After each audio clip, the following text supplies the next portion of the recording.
राम कृष्ण हरी एवं धन निरंकार जी।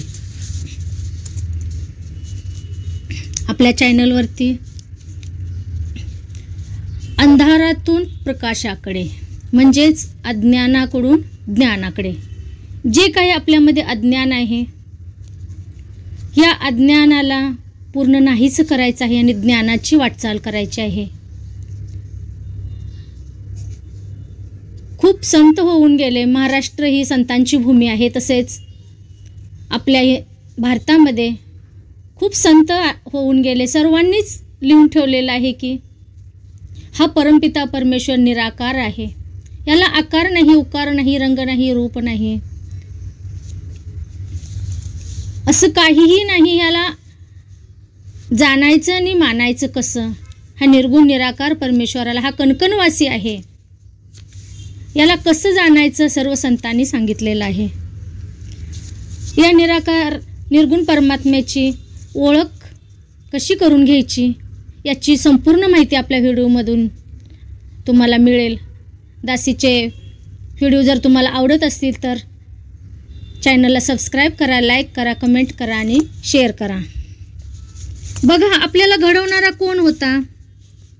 कोणी दिली आपल्याला सुंदर काया? ही आपल्याला हे जे सुंदर शरीर दिलेलं आहे, आपल्याला खूप छान असे नाके, डोळे, हात, पाय, केस, सर्व काही शरीर जे आपल्याला एवढं सुंदर बनवलं, हा रचनाकार कोण आहे त्याला जाणून घ्या। सूर्य, चंद्र, तारे जे आकाशात आहेत हे कोणी बनवले? हा बनवणारा हा रचनाकार कोण आहे? हा कलाकार कोण आहे? हा इंजिनियर कोण आहे? हा वकील कोण आहे? हा कोणता पदवीधर आहे याने बनवले? याला जाणा। त्याला बुद्धिचातुर्य कोणी दिले? कोणाची लीला आहे ही? आपण आलो कुठून आणि आपण जाणार आहे कुठे याचं रहस्य जाणून घ्या।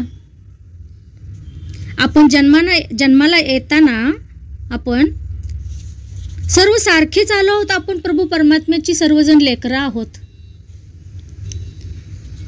आपल्याला जन्माला येताना कोणती खून होती का हो? तू हिंदू आहेस, तू मुसलमान आहेस, तू ख्रिश्चन आहेस, तू बौद्ध, असं कोणती खून होती का? देवाने सर्वांना सारखं जन्माला घातलेलं आहे। मग आता भेदभाव करणारे आपण कोण? आपल्याला जन्माला घालताना सांगितलं होतं का कोणी की तू हाच आहार घ्यायचा आहेस, तू दुसरा आहार घ्यायचा नाहीस, तू हाच पोशाख परिधान करायचा आहेस? आपण सर्व देवाची लेकरे समान आहोत। आपण सर्व आपल्याला जसं आवडतं तसं आपण राहू शकतो।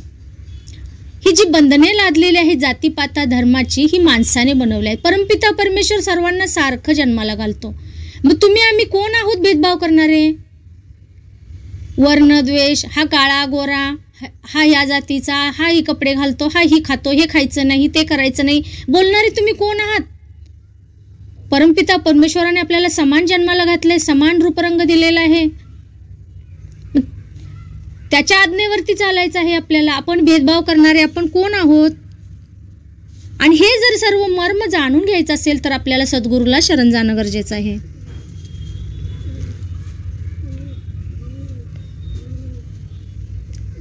जसं खूप मळलेली कपडे असतात, खूप म्हणजे खूपच मळलेली कपडे असतात, त्यांना धुण्यासाठी आपल्याला साबणाची गरज असते। साबणाने जर स्वच्छ धुतली कपडे तरच ती स्वच्छ होतात। बिना साबणाचे कपडे स्वच्छ होतील का हो? नाही। हा साबण म्हणजे काय? तर साबण म्हणजे हा सद्गुरू। जीवनात जर सद्गुरू आला तरच आपलं हे जीवन स्वच्छ होऊन जाणार आहे, जीवनातला मळ निघून जाणार आहे। जो आतापर्यंत मळलेली कपडे होती ती जर पूर्ण स्वच्छ करायची असतील तर आपल्याला सद्गुरूला शरण जाणं गरजेचं आहे, सद्गुरूच्या वचनावरती चालणं गरजेचं आहे। आपण जे आयुष्यात ज्या चुका केल्या, कपडे मळाली म्हणजे आयुष्यात आपण अज्ञानामध्ये ज्या चुका केल्या त्या चुका जर आपल्याला माफ करायच्या असतील तर फक्त आणि फक्त सद्गुरूच आपल्याला माफ करू शकतो, अन्यथा कुणीही माफ करू शकत नाही। सद्गुरूला जर तुम्ही शरण आला तर झालेल्या चुका सर्व माफ होतील। त्यासाठी जीवनात सद्गुरू येणं गरजेचं आहे। तुमच्या आयुष्यात जे काही दुःख येईल, संकट येतील, हा सद्गुरू वरच्यावरती झेलतो हो। तुमच्या बिलकुल संकट, दुःख, आपदा तुमच्यावरती येऊ देत नाही।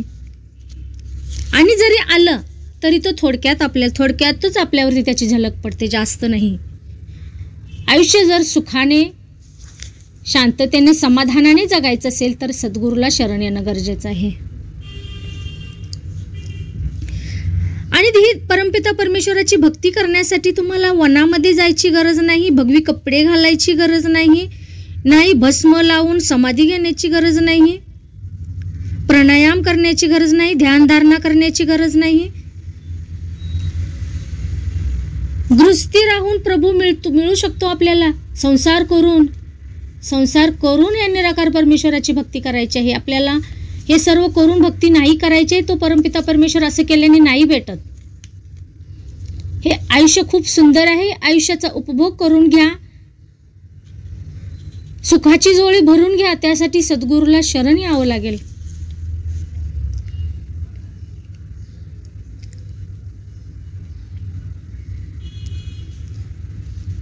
हा मोहमायेचा जो किडा आहे, या मोहमायेच्या किड्यामध्ये फसू नका, मायेच्या स्वप्नामध्ये रंगून जाऊ नका.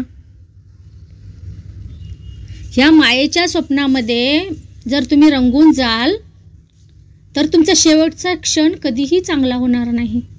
शेवटचा क्षण जर चांगला करायचा असेल आणि जन्माला आल्याचं सार्थक करून घ्यायचं असेल, मोक्षप्राप्ती करून घ्यायची असेल, ह्या आत्म्याचं कल्याण करून घ्यायचं असेल, या आत्मा आणि परमात्म्याची सांगड घालायची असेल तर फक्त आणि फक्त सद्गुरूला शरण येणं हा एकच पर्याय आहे आपल्याला. अंधारातून प्रकाशाकडे जा, अज्ञानाकडून ज्ञानाकडे जा. ज्ञानाकडे जाण्यासाठी आपल्याला फक्त आणि फक्त सद्गुरूला शरण यावं लागेल, सद्गुरूकडून ज्ञान घ्यावं लागेल, त्या ज्ञानावरती चालावं लागेल. आपल्याला आपलं आयुष्य सुखमय करायचं आहे तर आपल्याला हेच करावं लागेल. आणि सुखाची झोळी भरून घ्या. सुखाची झोळी म्हणजे काय हो? सुखाची झोळी म्हणजे आपण या मोहमायेमधून बाहेर पडू, अहंकार त्यागू, मत्सर, राग, द्वेष, ही काम वासना हे सर्व त्यागू आणि हा परमपिता परमेश्वराला जाणून घ्यायचं आहे.